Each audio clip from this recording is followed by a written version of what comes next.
Breaking news, number 1 no, sa listahan or sa spot ang Love Siargao na series. Tapos sa Alden ayaw na sa kultura ng love team mga kasembreros. Tapos si Nadine tulay din po ng Kath din. Tapos, yun, pasabog ngayong araw ha, July 9, 2026. Napaka-exciting na ating mga items kung kaya tumutok kayo. So, unahin ko ito. Congratulations sa team ng Love Siargao. Kasi number 1 spot sila mga kasembreros na series sa View ngayong linggo. No? Mga kasembreros nagpalabas ang View kagabi ng kanilang tawag dito. Kasi may mga nakita ko yung View, marami rin silang mga mga Korean drama series na pinapalabas, no? At saka may mga local din mga kasembreros na mga series na pinapalabas ang View sa kanilang sa kanilang streaming platform. Pero sa top 20 na ito ay sa 20 series last week mga kasus or this week. Una nag-top 2 siya yung episode 1 nila. Tapos yung siguro yung episode, hindi nakalagay dito yung ganung episode, pero yon nag number 1 sila mga kasembreros as confirmed din po ng mga admins ni Phenomenal Box Office Cinema King mga kasembreros. So talagang congratulations. Nagulat ako, grabe. Inisip ko Netflix, hindi pa Netflix ang streaming platform na naka-collaborate nila kundi View mga kasembreros. So yun, congratulations sa team Love Siargao. Tapos si Kath naman, shinare din itong mga random photos sa kanyang Facebook page, no? Via Dreamscape mga kasembreros. So yun, random photos nila ito sa kanilang Grand Fans Day noong nakarang araw nga mga kasembreros nor kahapon. Kasama na sina parang wala dito si Direk Dali Dulo, no? Si Direk Chad Vidanes lang yung andito mga kasembreros. Pero yun, no? Si ate niya Madge, of course, no, mga kasembreros. Tapos si James Reid, no? Andito, of course. So, grand fans din nila ito. So, maliban doon sa may videos, kagabi ito pinost ng Dreamscape sa kanilang Facebook page na shinare naman ni Kath ng mga kasembreros sa kanilang dito sa kanyang Facebook account mismo nung Catherine Bernardo official. Tapos si Alden, pinost na rin sa kanyang Instagram pala, no, yung ganap niya doon sa may BDO mga kasembreros na mid-year life rally campaign, something like that mga mid-life year sales rally, something like, basta yun siya mga kasembreros na parang kasi di ba July, so mid-year nila, parang kalahating taon nila na parang follow up, no, ng kanilang sales, ng meet up and so on mga kasembreros. So as Alden Richards as the brand ambassador, of course, grabe no, BDO. Ang laking pangalan ng BDO. So number 1 yata ang BDO, when it comes to pero BPI hindi na magpapahuli. So sila yung mga sikat talaga mga kasembreros. So si Kath naman ibang ko BPI siya, si Alden of course nasa BDO. Grabe na, magkano kayo mga talent fee nito at saka contract fee. Contract fee mga kasembreros. So talagang nakaka-amaze, no? Yung mga milyones, no? ni Soiti mga kasembreros. Tapos nag-post si Alden sa kanyang Instagram, aso no?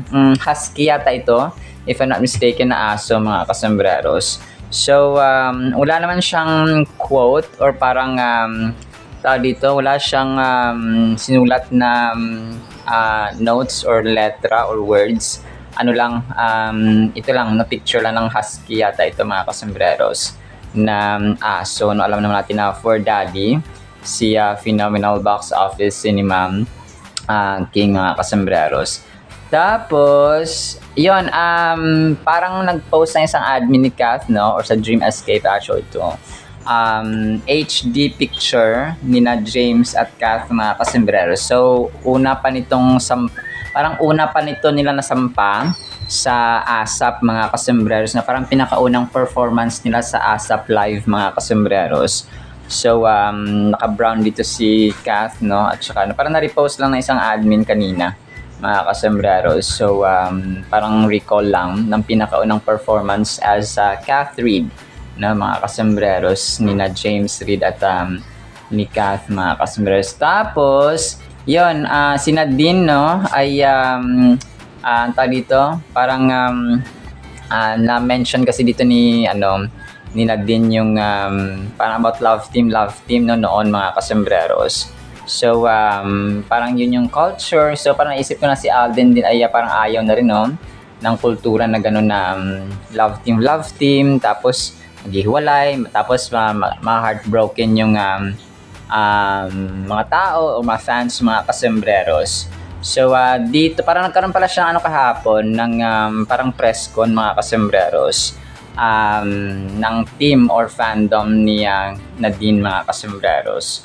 So, Nadine Lustres pairing with Alden Richard signals shift in love team culture. So, yung love, kasi di ba dati, Jaydin. So, parang na-mention pa nga dito na tanong ng reporter na dati magkalaban sina Alden ay yung Aldab at saka yung Jaydin. So, parang ganoon ba? Pero yun, sabi naman ni Nadine na parang hindi naman ganoon siguro. Yung parang feeling niya na magkalaban sila. Pero yun, parang nasa the same category lang sila na love team mga kasembreros. So, parang di lang niya iniisip at that time na, so parang yon ganun, parang nag-evolve na rin mga kasembreros na ngayon hindi na rin imagine na yung actors na magkaroon ng the same person like si James Reid nga, no? So, yun, siguro yung point ko dito rin is yun, hindi na dapat nakasentro din sa love team kasi pag nga, no, na Aldab, heartbroken na dismaya talaga mga fans. Kathniel, no, of course, mga kasembreros, naghiwalay din. So, marami. At saka dati pa naman, mga kasembreros, so nag-evolve na rin talaga ang show business na hindi nila pinofocus masyado sa, sa love team. Tapos dito, talagang puring-puri si Alden, ni Nadine, mga kasembreros. Mamaya, i-play ko ito. So, yun. Puring-puri niya si Alden dito, mga kasembreros. So, yung pinakauna namang nagsama na sila, mga kasembreros, ay 16 or 17 years old pa sila. So, matagal na rin, no? So, una silang nagsama. Alam naman natin, nagkaroon sila ng parang dun sa may Century Tuna ba yun? Or parang TV commercial, nagsama sila. Tapos, Century Tuna, tapos parang pangatlo, no, something like that, a project nila na magkasama. Pero ito yung pinakamatagal, mga kasembreros. So yun, 32 na siya ngayon. Tapos very open sila na maraming napag-usapan sila ni Alden, and then sila sa pinakagusto ni Nadine kay Alden ay lahat pinakausap niya yung buong team, mga kasembreros. He knows how to makisama, no, sa mga set or sa mga production team or production team members, mga kasembreros. So, yun. Mamaya pa-play ko ito para ma-appreciate niyo po, mga kasembreros. Tapos si Bong Gonzales, ayun. Si Bong po ay nagkaroon din po siya ng reaction video, mga kasembreros, dito sa Saman Someday official trailer, mga kasembreros. So, si Bong Gonzales, alam natin ay best friend ni Kath. And then, ito po ay naging, parang nakasama din ni Alden dati during promo ng Hello Love Again, mga kasembreros. So, dito, magkakilala din sila, no, ni Alden personally, mga kasembreros. Kasi, nakasama sila dati, no, during promo ng Hello Love Again, mga kasembreros. So, talagang, nakakatuwa rin ito, no. Mamaya i-play ko. Nakakatuwa yung kanyang reaction video dito, mga kasembreros. Tapos yun, no, hindi ko na isingit yung tulay si Nadine ng Kath din, no, kasi si Alden kasama yung Nadine, tapos si Nadine naman nakasama of course ni or magkaibigan so ni Kath, mga kasembreros. So may mga random photos na shinare kanina ang isang admin. Dito po ay kasama ni Nadine si Kath sa dalawang events. Una ay doon sa may ABS-CBN Ball noong 2025-2024 yata ito, mga kasembreros, no? ABS-CBN Ball at saka doon sa may kay Doc Ivy na 15th anniversary at saka birthday celebration, mga kasembreros. So, tigda dalawang random photos ang shinare dito ng isang admin mga kasembreros. So, talagang mag-best friend din, no? Ang dalawang ito, mga kasembreros. So, kung kaya parang tulay na rin sila ni Alden, no? Mga kasembreros. So, yun po. Na-share lang ng ng isang admin. Tapos, yung isang picture dito ni Alden, mga kasembreros. So, binahagi dito ng AR Troopers 6 hours ago. Shoutout. Parang nag-shoutout siya sa kanya mga followers. Tapos, si Alden naman dito ay parang naka varsity jacket, no? Daming reactions sa 146. So, varsity jacket. Tapos, yun, sa bench nila ito mga kasembreros. Sa bench na ito na endorsement video, no, na picture mga kasembreros or dito nasuot. Tapos yun, no, pasabog today mga kasembreros yung Madame Tussauds unveiling ni Kath, no. Wala akong specific time, pero ako po ay nag-voice over ng alas 10 ng umaga, July 9, 2026. So abang-abang na lang kayo sa susunod nating update mga kasembreros sa unveiling ni Kath, no, sa kanyang Madame Tussauds nga po, no, na public or wax public figure mga kasembreros sa Glorieta, Makati, no, mga kasembreros. So talagang tayo po ay mag-aabang mga kasembreros, no, dito sa wax figure unveiling ni Kath. Tapos pangalawa sa ating last item mga kasembreros, si Kath, no, na-post din siya kagabi sa TV Patrol 13 hours ago. Parang na-screen cap lang niya or yung sinabi ni Kath, no, hindi instant na nag-click kami. No, sabi ni Kath kay James Reid mga kasembreros. Nagkwento si Catherine Bernal tungkol sa chemistry nila ni James Reid sa bagong series Someone Someday. So tapos picture dito ni Kath na dun sa interview nga mga kasembreros.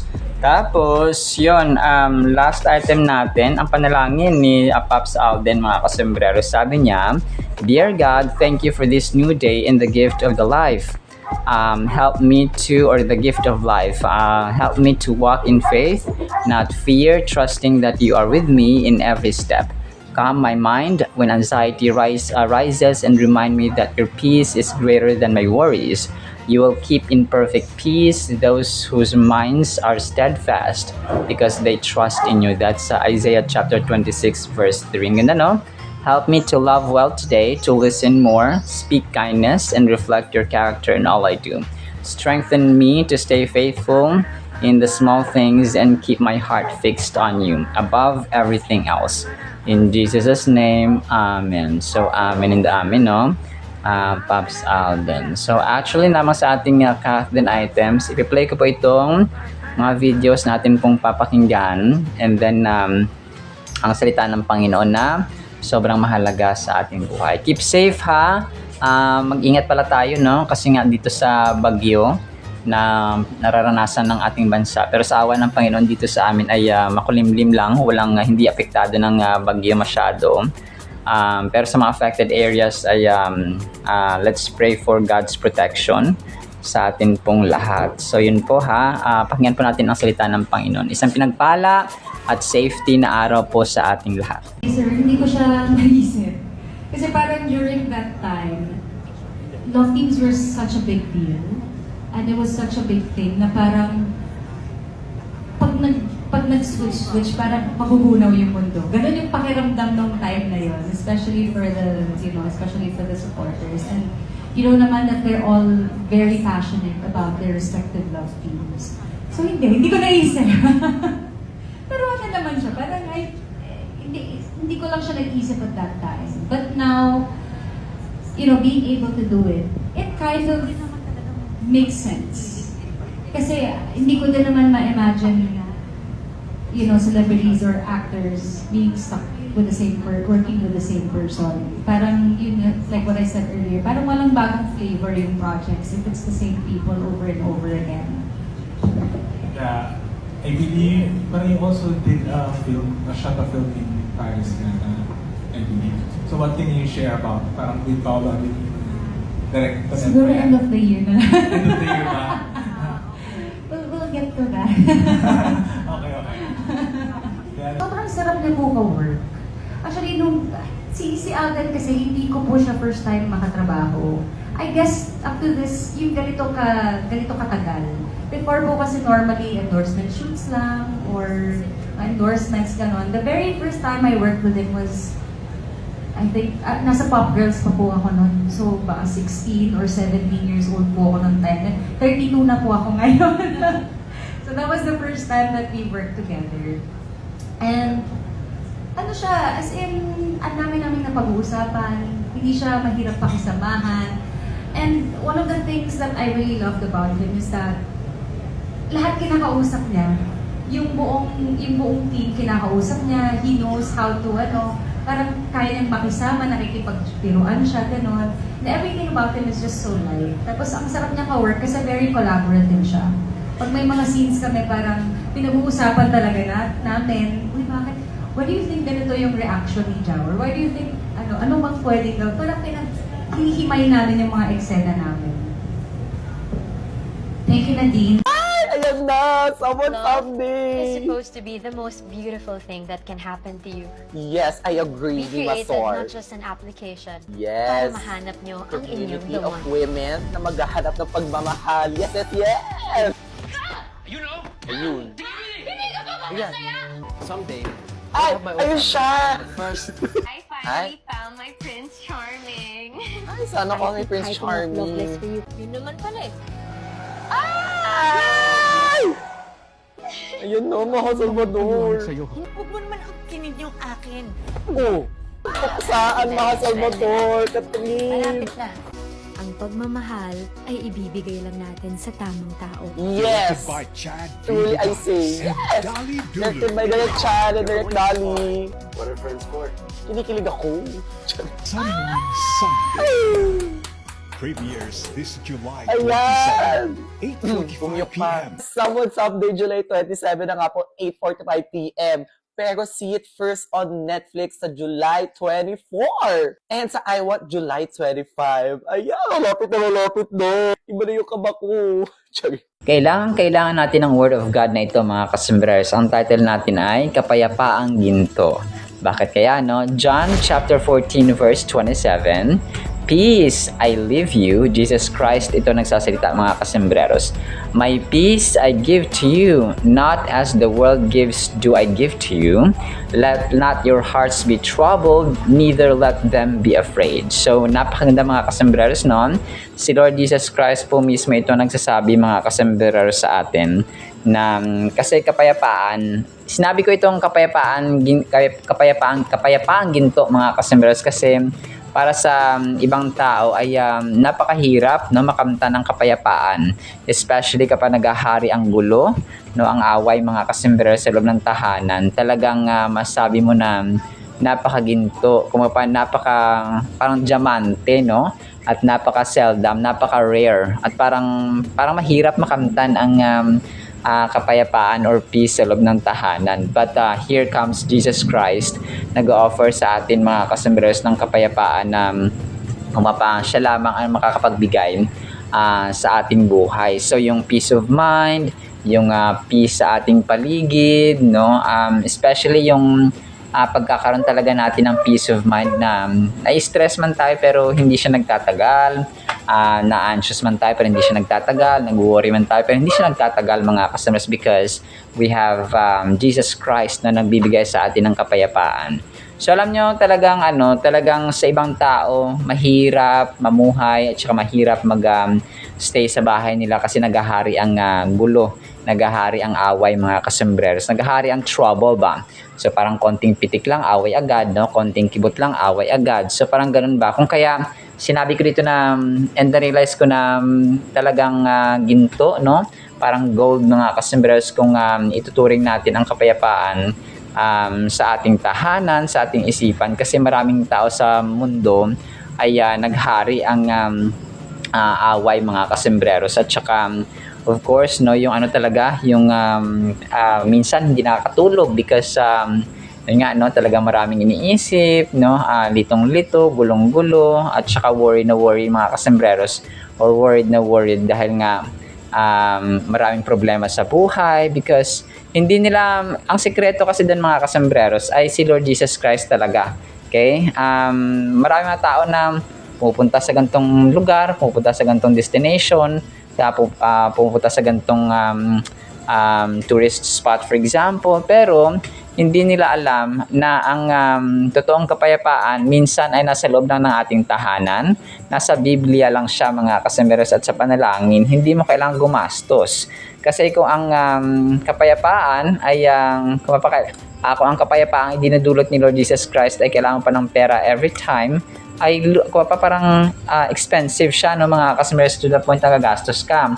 Pero ito ang sasabi na ginto ay mahanap natin at naranasan natin kay Lord Jesus Christ, no? Sa kanyang salita, na umaapaw talaga at sobrang dami mga kasembreros. Buklatin nyo lang po ang Biblia ninyo, no? Magbasa kayo from Book of John to Book of Psalms, to Corinthians, Galatians, no? Kumapa sa New Testament, no? Sa Old Testament. So talagang marami kayong umaapaw, overflowing yung pangako ng Diyos mga kasembreros when it comes to ang kapayapaan. So tayo lang talaga yung preoccupied parati, no, na busy ako, hindi pa ako makakabasa ng Biblia, hindi pa ako makapanalangin. So yun lang kasi nagahari ang kaguluhan because the Spirit of God is not residing. Hindi siya nagde-dwell or hindi siya present dun sa bahay na yun. Kasi in the first place, hindi naman nagbabasa ang tao. They don't respect the Word of God. Kasi kung nirespeto at tinagal natin ang Word of God, so babasahin natin ito at i-apply mga kasembrero sa ating buhay. So after we read, no, pag nabasa na natin, so gagawin natin siya mga kasembrero because may faith, no, may pananampalataya. So doon nagsisimula. Kapag ang tao walang pananampalataya, wala ring kapayapaan sa kanyang buhay, wala siyang love, walang joy mga kasembrero. May happiness for example, no, may kasipagan siguro. Pero iba kasi yung kapayapaan at saka mga good things, no, nagmumula talaga kay Lord Jesus Christ or sa Diyos mga kasembreros. Kasi nga, heavenly gift, no, ang kapayapaan din po mga kasembreros.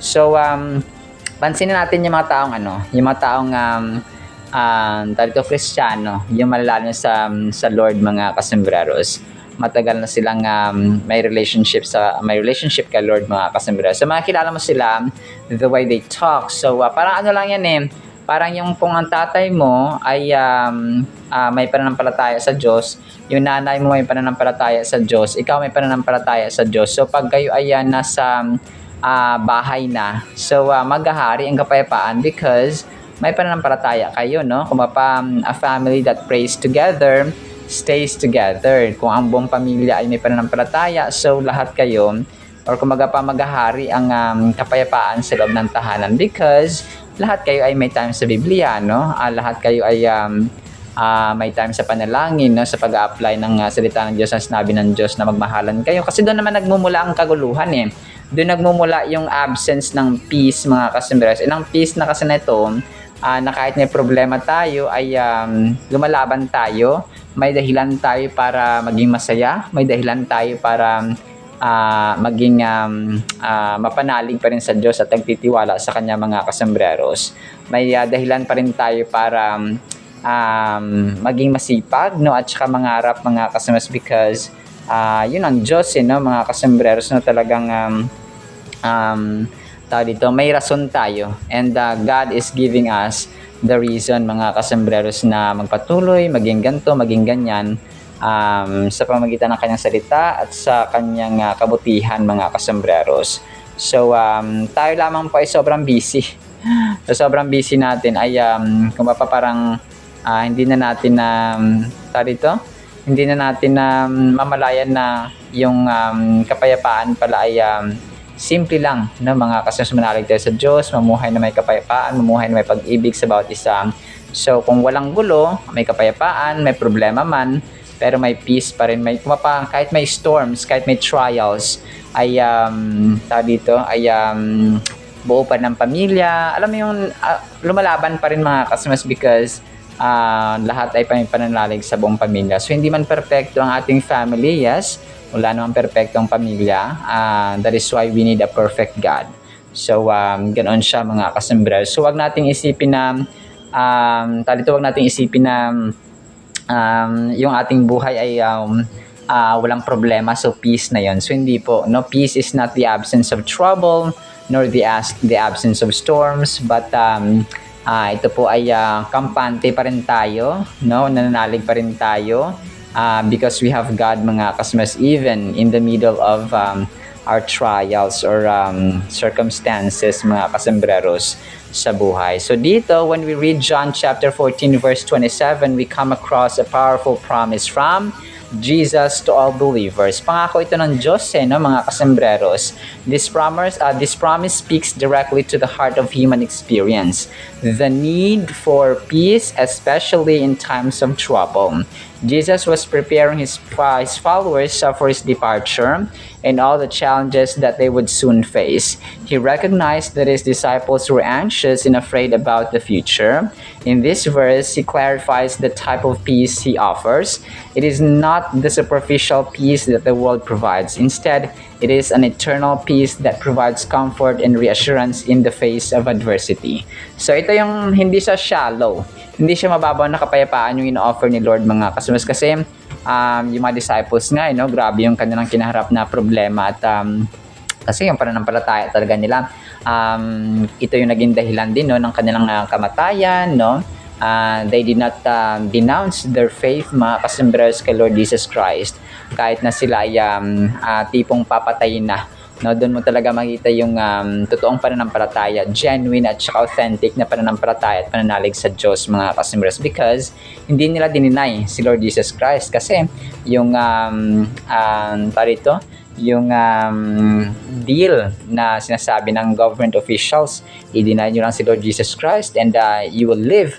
No? Pero hindi nila kinompromise, mga, because Jesus Christ was alive. Jesus Christ was real, no? Nakasama nila, and Jesus Christ was the Messiah and is the Messiah, mga kasembreros. So mas pinili nilang mamatay, no? Mga kasembreros, because of their faith, because yun ang tinatawag na faith, mga kaswas. This peace is unlike anything we could find in our daily lives. The world offers peace based on circumstances, a good job, a stable family, or even filled bank account. However, these things can change in an instant. Worldly peace is temporary and conditional, but the peace that Jesus gives is unwavering and everlasting. So lahat ng bagay sa mundong ito ay nagbabago. Okay? Dito sa mundong ito, change is constant. But the love of God, the peace of God, the grace of God, the truth, mga kasembreros, from the Bible is always constant siya, at saka forever, mga kasembreros. So ang kapayapaang binibigyan ng Diyos sa atin ay hindi lamang siya magamit mo sa isang aspect, sa gantong circumstance, pero sa lahat po ng pagkakataon ng ating buhay. So, sa final thought natin, as we reflect on John chapter 14 verse 27, let us hold dearly to the promise that Jesus offers us a peace that surpasses all understanding. In moments of fear and uncertainty, we can find solace in knowing that God is with us. We should strive to embrace this peace, allowing it to work within us, guiding our actions and our thoughts.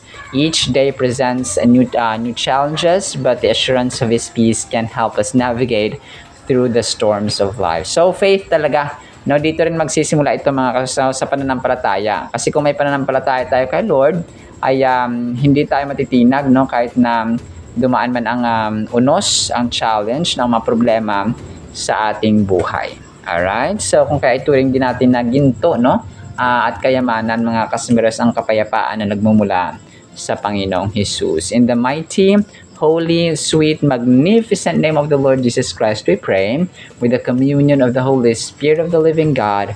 And everyone said Amen and Amen. See you next segment, mga kasembreros, and paalam po. I love you all.